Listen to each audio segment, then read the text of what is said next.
अस्सलामुअलैकुम, मैं हूं कलीमुल्ला। आज हम बात करेंगे इन्वेस्टमेंट करके आज़रबैजान बाकू की शहरियत लेने का तरीकाकार क्या है। हमारे साथ हैं अली अकबर साहब। अस्सलाम वालेकुम सर, क्या हाल है? वालेकुम अस्सलाम कलीमुल्लाह। मैं ठीक हूँ, आपका क्या हाल है? अल्हम्दुलिल्लाह सर, मैं ठीक हूँ। सर आप हमें बताएं कि क्या आज़रबैजान बाकू में इन्वेस्टमेंट करके यहाँ की शहरियत ली जा सकती है, और इसका तरीकाकार क्या है, और इसके लिए कितनी इन्वेस्टमेंट चाहिए? जी कलीमुल्लाह, पहले तो ये कि ये एक बहुत अच्छा टॉपिक है जी सर, बहुत शुक्रिया। जिसमें बहुत से इन्वेस्टर हजरात इंटरेस्टेड हैं। तो इसमें टू दी पॉइंट जो इन्फॉर्मेशन है वो बहुत से लोग लेना चाहते हैं। तो सबसे पहले ये है कि इन्वेस्टमेंट के ज़रिए हम आज़रबाईजान की शहरियत ले सकते हैं। ठीक है, अब वो इन्वेस्टमेंट कितनी होनी चाहिए और किस तरह से होनी चाहिए, ये डिफरेंट टॉपिक्स आ जाते हैं। जी सर। तो सबसे पहले ये है कि कोई भी फॉरेनर, यहाँ का आज़रबाईजान का कानून है, लॉ है, जो यहाँ की पार्लियामेंट ने अप्रूव किया है कि कोई भी फॉरेनर जब यहाँ पर कोई प्रॉपर्टी ख़रीदता है, उसकी वैल्यू अगर $60,000 यानी 60,000 USD के बराबर है, वो 2 कमरों का अपार्टमेंट हो सकता है, वो 3 कमरों का अपार्टमेंट हो सकता है, क्योंकि फॉरेनर यहाँ पे लैंड परचेज नहीं कर सकता, वो अपार्टमेंट खरीद सकता है। तो एक तो सूरत हाल ये है कि वो अपार्टमेंट खरीदे जी साठ सर। हजार डॉलर का। तो या एक या दो अपार्टमेंट खरीदता है, $60,000 के इक्वल जब उसकी अमाउंट हो जाती है तो वो रेजिडेंस अप्लाई कर सकता है, जी जिसमें सर। उसको 2 साल की टेम्परेरी और उसके बाद 5 साल की परमानेंट रेजिडेंस मिलती है। जी सर। और वो 7 साल बाद शहरियत ले सकता है। एक तो ये। दूसरा ये कि वो $60,000 की अमाउंट जो है किसी भी आज़रबाईजान के बैंक के अंदर डिपॉजिट करवा सकता है। $60,000 उसने डिपॉजिट करवा दिए और वहाँ से जो उसने एक सर्टिफिकेट ले लिया बैंक से जी सर। कि इसके अकाउंट में इतने अमाउंट मौजूद है, तो वो सर्टिफिकेट अपनी एप्लीकेशन के साथ लगाकर, यानी $60,000 आपने अपने ही अकाउंट में रखे किसी भी आज़रबाईजानी बैंक में, और आपने वहाँ से सर्टिफिकेट लिया और उसको एप्लीकेशन के साथ लगा के आप दे देते हैं, तो इस बेस पर भी आपको रेजिडेंस मिल जाती है, जी सर, जो ठीक 2 साल टेम्परेरी और 5 साल परमानेंट है। है। जी ठीक सर। हो गया।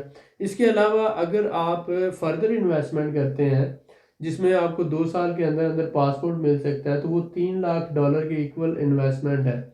वो आप एग्रीकल्चर सेक्टर में या किसी भी इंडस्ट्रियल सेक्टर में या कोई भी आप किसी भी सेक्टर के अंदर $3 लाख तक इन्वेस्टमेंट करते हैं जी सर। गवर्नमेंट ऑफ आज़रबाईजान के अंदर, आप किसी भी सेक्टर के अंदर जब $3 लाख इन्वेस्ट करते हैं, इसकी इकॉनमी में, इसकी मार्केट में, इसकी जो आ जाती है मतलब इंडस्ट्री आ जाती है उसमें, तो तब भी आपको शहरियत देते हैं। जी सर। ठीक है। तो इसमें आप देख लें कि दो डिफरेंट ऑप्शन मौजूद हैं। एक पहली ऑप्शन है कि आप कैश डिपॉजिट करवा देते हैं बैंक में ठीक हो गया। $60,000। जी सर। तो उसमें आपको और आपकी बीवी और बच्चों को जो डिपेंडेंट्स हैं उन सबको जो है रेजिडेंस मिल जाती है।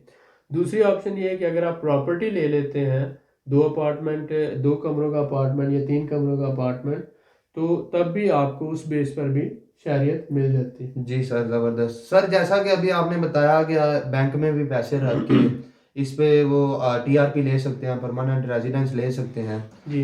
इस हवाले से मैं आपसे पूछना चाहूँगा कि ये फ़ायदेमंद साबित होगा बंदे के लिए कि नुकसानदा साबित होगा? अच्छा, इसमें ये आ जाता है कि जब आप कैश डिपॉजिट करवाते हैं बैंक के अंदर, जी सर। तो आप उसको बाद में रेजिडेंस जब आपको मिलती है तो आप उसको यूज़ भी कर सकते हैं। ठीक हो ठीक गया। है। लेकिन उसमें ये आ जाता है कि रिस्क फैक्टर, जब आपने दोबारा रिन्यू करवानी है तो आपके अकाउंट में उतने पैसे दोबारा होने चाहिए। जी सर। ठीक है। और दूसरा ये कि आप उस कैश को अगर वहाँ पर 1 साल 2 साल पड़ा रहता है तो कैश आपको फ़ायदा तो नहीं दे रहा होता। तो इसकी निस्बत बहुत से लोग उसी $60,000 का कोई 2 कमरों वाला अपार्टमेंट ले लेते हैं, 3 कमरों वाला अपार्टमेंट ले लेते हैं जी सर। और उस अपार्टमेंट को रेंट आउट कर देते हैं। बिल्कुल यानी या ठीक तो है। खुद रह रहे होते हैं या किराए पे दे देते हैं। तो यहाँ पर मिनिमम किराया जो है वो $400 से $600 तक वो मिल जाता है। ठीक हो गया। अगर आप वो 400-600 ले रहे हैं तो इसका मतलब पाकिस्तानी 60-70 हज़ार रुपया मिनिमम आपका जो है वो किराया आ रहा है। ठीक है। तो एक तो ज़बरदस्त। आपकी प्रॉपर्टी की वैल्यू बढ़ रही है, जी सर। दूसरा आपको उसमें हर महीने इतना किराया मिल रहा होता है। जी तो सर। एज़ कम्पेयर टू, मेरा तो ये मशवरा है कि अगर कोई बंदा इन्वेस्टमेंट करना चाहता है तो वो $60,000 कैश बैंक अकाउंट में रखने की बजाय, वो पहली दफ़ा तो हो सकता है कि वो रख के ले ले, लेकिन उसके बाद वो ये सोचे वहाँ पर प्रॉपर्टी ले ले उसकी। जी सर। तो अपार्टमेंट 2 कमरों वाले 3 कमरों का लेकर अगर वो खुद नहीं रहना चाहता तो उसे किराए पे दे दे, और उसको हर महीने उसको तकरीबन $400-500 आ रहा है, तो मिनिमम 60-70 हज़ार रुपया पाकिस्तानी बनता है, तो वो उसको फ़ायदा हो रहा होता है। तो मेरे ख्याल में वो ज़्यादा अच्छी ऑप्शन है as compare to cash deposit करवाना जी बैंक सर, के अंदर। बिल्कुल ठीक है सर, जी जी। ज़बरदस्त। सर आप हमें ये बताएं, क्या यहाँ पे मुसलमान सोसाइटी है? यानी कि कोई मुसलमान फैमिली अगर रहना चाहती है तो उनको मसला तो नहीं ज़्यादा? जी, आप ये देखें, यहाँ पर आज़रबाईजान टर्किश कल्चर है, टर्किश लोग हैं, ये पहले टर्की का ही हिस्सा था, तो 98% जो लोग हैं यहाँ मुस्लिम हैं, 98%। ज़बरदस्त सर। तो उसमें जो है सुन्नी और शिया और सारे मज़ाहब तकरीबन 11, यहाँ पर यहूदी भी रह रहे हैं, यहाँ पर क्रिश्चियन भी हैं, यहाँ पर दूसरे मज़ाहब से भी लोग हैं, लेकिन बहुत अमन और सुकून के साथ रह रहे हैं। यहाँ पर कोई रेशिज़म नहीं है, यहाँ पर कोई सेक्टरिज़म इतनी ज़्यादा नहीं है कि मतलब शिया सुन्नी को मार रहा है, ऐसा कुछ भी नहीं है, बहुत अमन और सुकून के साथ रह रहे हैं। जी सर। तो यहाँ पर अगर आप मुस्लिम हैं, इंडिया से हैं, पाकिस्तान से हैं, या आप सऊदी अरब, दुबई से, या दुनिया के किसी भी मुल्क से आते हैं, तो ये बहुत ज़्यादा इस सोसाइटी के अंदर टॉलरेंस है, और आपको as a brother, as a friend और एज ए बहुत ही अच्छे मेहमान के तौर पर यहाँ पर एक्सेप्ट करते हैं, और स्माइलिंग फेस के साथ, यानी कि बिल्कुल भी ये फॉरनर को डिसलाइक नहीं करते, बहुत ज़्यादा पसंद करते हैं, और सोसाइटी में भी आपको मिलजुल कर रहने में यहाँ पे कोई प्रॉब्लम नहीं होगी। तो अगर आप फैमिली के साथ माइग्रेट करना चाहते हैं तो ये बहुत अच्छी ऑप्शन है। आप मतलब अगर आपके पास कैश है तो आप बैंक में डिपॉजिट करवा दें अपने अकाउंट में, और लेटर लगाकर आप ले लें, और नेक्स्ट आप प्लान कर सकते हैं कि आप 2 कमरों वाला या 3 कमरों वाला अपार्टमेंट लेकर उसको किराए पे दे दें या जी खुद सर। रहना शुरू कर दें। लेकिन ये है कि ये एक बहुत अच्छी ऑप्शन है आने वाले वक्त में, जैसे ये दुबई और दूसरे ममालिक थे ट्रांजिट ट्रेड के हवाले से, इसी तरह से बाकू भी एक ट्रांजिट ट्रेड में इंशाल्लाह ताला इसका बहुत ज़्यादा, ये पूरे यूरोप और सिल्क रूट और ये सारा जो है, इसमें बिजनेस और टूरिज्म दोनों सेक्टर। जी अभी सर। तो मौजूदा हालात ये कोरोना वायरस की वजह से एक इमरजेंसी की सूरत हाल है ऑल ओवर द वर्ल्ड, लेकिन ये है कि जैसे ये मामला नॉर्मल होंगे तो इंशाल्लाह ताला यहाँ पे बहुत ज़्यादा स्कोप है, और जी सर। ऑनवर्ड इसका जो है इंशाल्लाह जो भी बंदा इन्वेस्टमेंट करता है उसको बहुत अच्छा इसमें मुनाफा होने वाला है और प्रॉफिट होने वाला है। जी सर, बहुत शुक्रिया। सर मैं आपसे यहाँ पे ना एक सवाल क्लियर करना चाहूँगा अपना, कि जी क्या यहाँ पे फार्नर हैं जो वो अपनी प्रॉपर्टी अपने नाम पे प्रॉपर्टी खरीद सकते हैं, या फिर टीआरपी अप्लाई किए बगैर डायरेक्ट परमानेंट रेजिडेंस ले सकते हैं? जी, इसमें माजरत खान, इसमें जो फॉरेनर है वो अपार्टमेंट खरीद सकता है जी। बिल्डिंग के अंदर, 1 कमरों वाला, 2 कमरों वाला, लेकिन लैंड परचेज नहीं कर सकता। लैंड की लीजिंग कर सकता है वो, अगर जी कंपनी सर। रजिस्टर्ड करवाता है तो 90 साल के लिए लैंड लीज कर सकता है, लेकिन 100% ऑनरशिप वो ट्रांसफ़र सिर्फ अपार्टमेंट की होती है। जी सर। ठीक है, तो इसमें दूसरा सवाल क्या था आपका? सर दूसरा सवाल मेरा ये था कि फार्नर जो है खुद अपने नाम पे टीआरपी ले सकता है, जी, प्रॉपर्टी खरीद सकता है? वो फॉरनर अपार्टमेंट अपने नाम पे ले सकता है, लेकिन कंपनी के नाम पे लीजिंग कर सकता है, लैंड की लीजिंग, एग्रीकल्चरल लैंड है या दूसरी लैंड है उसको लीज किया जा सकता है। ठीक हो गया सर। लीज करने के बगैर अगर वो लेता है, अपार्टमेंट खरीदता है, जी तो अपने नाम पे खरीद के वो डायरेक्ट जो है परमानेंट रेजिडेंस ले सकता है? जी बिल्कुल, उसको जैसे ही वो परचेज करेगा, उसका जो उसका ऑनरशिप का एग्रीमेंट जो हुआ है, जो जी रजिस्ट्री सर। उसके नाम हुई है, वो जो उसको चखारिश बोलते हैं यहाँ पर, वो चखारिश जैसे उसके नाम होता है, जैसे पूरी दुनिया में उसका आ जाता है ऑनरशिप सर्टिफिकेट आप कह लें, जी सर। तो वो उसको साथ लगा कर उस पर अप्लाई कर सकता है, नो प्रॉब्लम। जबरदस्त सर, बस यही सर मैं आपसे पूछना चाह रहा था। जी जी। सर आप हमें बताएं कि हमारे भाइयों को जुबान तो आती नहीं है, जी जी। तो ये जुबान का जो मसला है किस तरह हल कर सकते हैं? जी, इसमें सबसे पहले तो ये है कि कोई भी बंदा जो आज़रबाईजानी ज़ुबान सीखना चाहता है, जब वो यहाँ पर आता है, यहाँ पे रेजिडेंस ले लेता है, तो इस प्रोसेस में तकरीबन महीना 1.5 महीना उसको टाइम लगता है। बिल्कुल तो सर, दो ऐसा ही है। महीनों के लिए वो साथ अपना टाइम जो है कंज्यूम करे, यहाँ पर training centre, language training centres हैं, वहाँ पर $50 तकरीबन माहाना लेते हैं, तो 2 से 3 महीनों में आपको बहुत अच्छी वो ज़ुबान सिखा देते हैं। जी तो सर। इसके इंग्लिश अल्फ़ाबेट में लिखा जाता है, ये बड़ी आसानी से उसको लिख सकते हैं, पढ़ने में भी आसानी है, लेकिन प्रोनाउंसिएशन का जो फ़र्क है वो आप टीचर जो है आपको बहुत अच्छे तरीके से समझाएगा, तो 2 महीनों के अंदर, 2 से 3 महीनों में अच्छी खासी ज़बान आ जाती है। तो अगर आप यहाँ पर रहना चाहते हैं, बिजनेस करना चाहते हैं और आगे अपनी फैमिली के साथ शिफ्ट होना चाहते हैं, तो सोसाइटी के साथ इंटरेक्शन के लिए आपको ज़ुबान की बहुत ज़्यादा ज़रूरत है यहाँ पे, क्योंकि इंग्लिश इतनी ज़्यादा समझी नहीं जाती, तो आज़री ज़बान सीखनी पड़ेगी आपको। मसलन खाना, आपने बाज़ार से रोटी लेने जाना है या प्रोडक्ट्स लेने जाना है, या कोई भी लेन देन करना है या कोई भी कारोबार करना है, तो ज़बान अगर नहीं आती होगी तो आपके लिए बहुत ज़्यादा प्रॉब्लम होगा। तो इसके लिए आते ही सबसे पहले प्लानिंग में इस चीज़ को शामिल रखें। किसी भी ट्रेनिंग सेंटर में आप जाके लैंग्वेज सीखेंगे, ठीक है।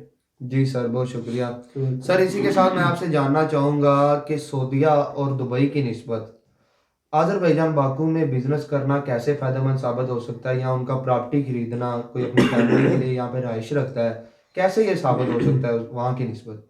जी, इसमें सबसे पहले तो आप देखते हैं कि बहुत से पाकिस्तानी हैं, इंडियंस हैं और बहुत से एशियंस लोग जो ऑलरेडी सऊदी अरब या दुबई में रह रहे हैं, जी 15 सर। साल से, 20 साल से, 30 साल से। उनकी नस्लें भी वहाँ पर हुई हैं, लेकिन उसके बावजूद उनको वहाँ पर परमानेंट रेजिडेंस या शहरियत नहीं मिली। ऐसा ही है सर। आज भी उनके बच्चे जो हैं उस बेस पे वो वहाँ पर सेटल नहीं हो सकते, और आज भी वो ज़ीरो पे हैं। एक तो बात ये है। दूसरी कि 100% किसी भी बिजनेस की ऑनरशिप उनके नाम नहीं है। जी सर, तो ऐसा यहाँ ही पर है। अगर वो प्रॉपर्टी लेते हैं या कोई इन्वेस्टमेंट करते हैं, तो एक तो बात ये है कि 100% वो ऑनर है। ठीक हो गया। दूसरी बात ये है कि उनको 2 साल की टेम्परेरी रेजिडेंस मिलती है और 2 साल के बाद 5 साल की परमानेंट रेजिडेंस है, और 7 साल बाद उनको शहरियत मिल जाती है।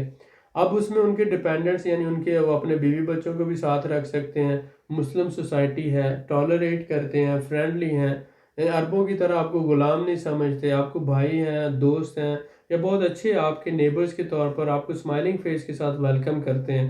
यानी बहुत अच्छी सोसाइटी है, आबो हवा बहुत अच्छी है, यानी कि गर्म नहीं है, रेगिस्तानी इलाका नहीं है। 25% जंगलात है यहाँ पर, और उसके साथ साथ पहाड़ी इलाका है, खूबसूरत इलाका है।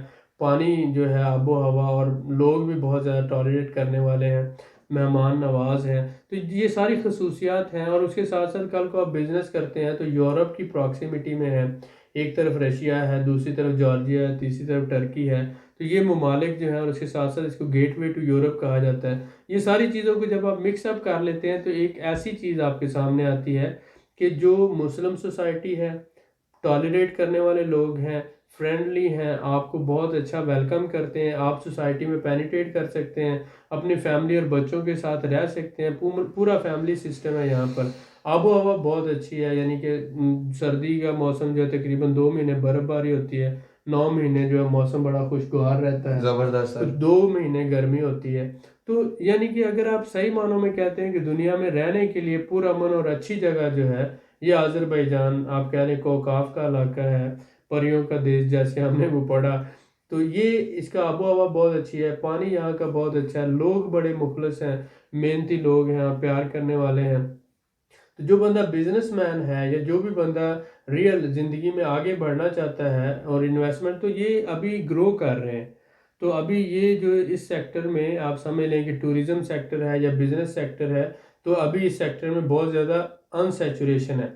तो कोई भी बंदा अब यहाँ पे इन्वेस्टमेंट करेगा तो आने वाले 2 4 6 सालों में इंशाल्लाह ताला वो ज़िंदगी में उसको बहुत ज़्यादा फ़ायदा होगा, और वो एज ए सक्सेसफुल बिजनेसमैन आगे जी ग्रो सर, कर सकेगा। जबरदस्त सर। तो इसमें बहुत ज़्यादा स्कोप है हमारे पाकिस्तानी भाइयों के लिए, और बहुत से मुस्लिम जो ऑल ओवर दी वर्ल्ड है। जैसे इस वक्त इंडिया में बहुत से मुसलमानों के साथ जुल्म हो रहा है, ऐसा ही तो है बहुत से सर। लोग वहाँ से रीलोकेट करना चाह रहे हैं।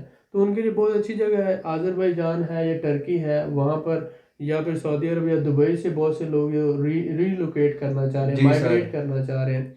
तो उनके लिए ये बहुत अच्छी ऑप्शन है कि वो अपनी इन्वेस्टमेंट यहाँ पर करें और अपने फ्यूचर को सिक्योर करें। तो हम उसको वेलकम कहते हैं, मोस्ट वेलकम। जी सर, बहुत शुक्रिया।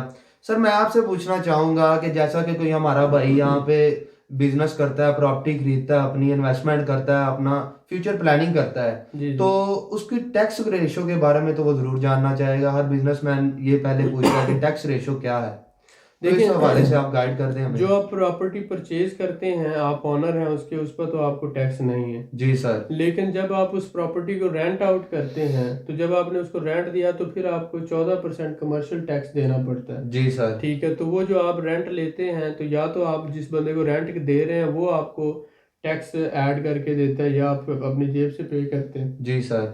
लेकिन उसकी जो रेशो 14% तक आ जाती है। लेकिन आज जनरल जो बिजनेस है, इंपोर्ट एक्सपोर्ट का या ट्रेडिंग का या सेल परचेज का, उस पर 4% सिंप्लीफाइड टैक्स है। तो आप कोई भी बिजनेस करते हैं उस पर आपको 4% टैक्स देना पड़ेगा, जिसमें हर 3 माह बाद आपको जो स्टेटमेंट देनी पड़ती है, जी और सर। अपने अकाउंट्स का हिसाब जो है वो आपको देना पड़ता है। जी तो सर। उसको मेंटेन रखना पड़ता है। तो 4% सिंप्लीफाइड टैक्स है। प्रॉपर्टी टैक्स जो आप कह रहे हैं वो तकरीबन 14% है। ठीक हो तो गया ये सर। सारा इसमें टैक्स पूरी दुनिया में यहाँ पर कम तरीन सतह पर है और बहुत अच्छा है, यानी कि यहाँ का निज़ाम है, सिस्टम है, टैक्स का कोई इतना इशू नहीं है। जी सर, जबरदस्त। तो सर ये जो होता है मकलेर वगैरह, जो यहाँ पे कंसल्टेंट जो होती हैं, प्रॉपर्टी डीलर वगैरह जिसको हम बोलते हैं, जी जी। वो कितना यानी कि सर्विस चार्जेस लेते हैं अच्छा अपार्टमेंट ढूंढ के देने की और सारा सिस्टम करने अब की? उसमें दो तरह के सर्विस चार्जेस आ जाते हैं। अगर तो आप बाइंग करना चाहते हैं, अपार्टमेंट खरीदना चाहते हैं, लैंड लेना चाहते हैं, तो वो 2% से लेकर 5% तक चार्जेस लेते हैं। ठीक हो गया सर। लेकिन अगर आपने रेंट आउट करना है तो 20% से 30% तक, वो एक पहले महीने का जो होता है वो उसमें उनका कमीशन होता है।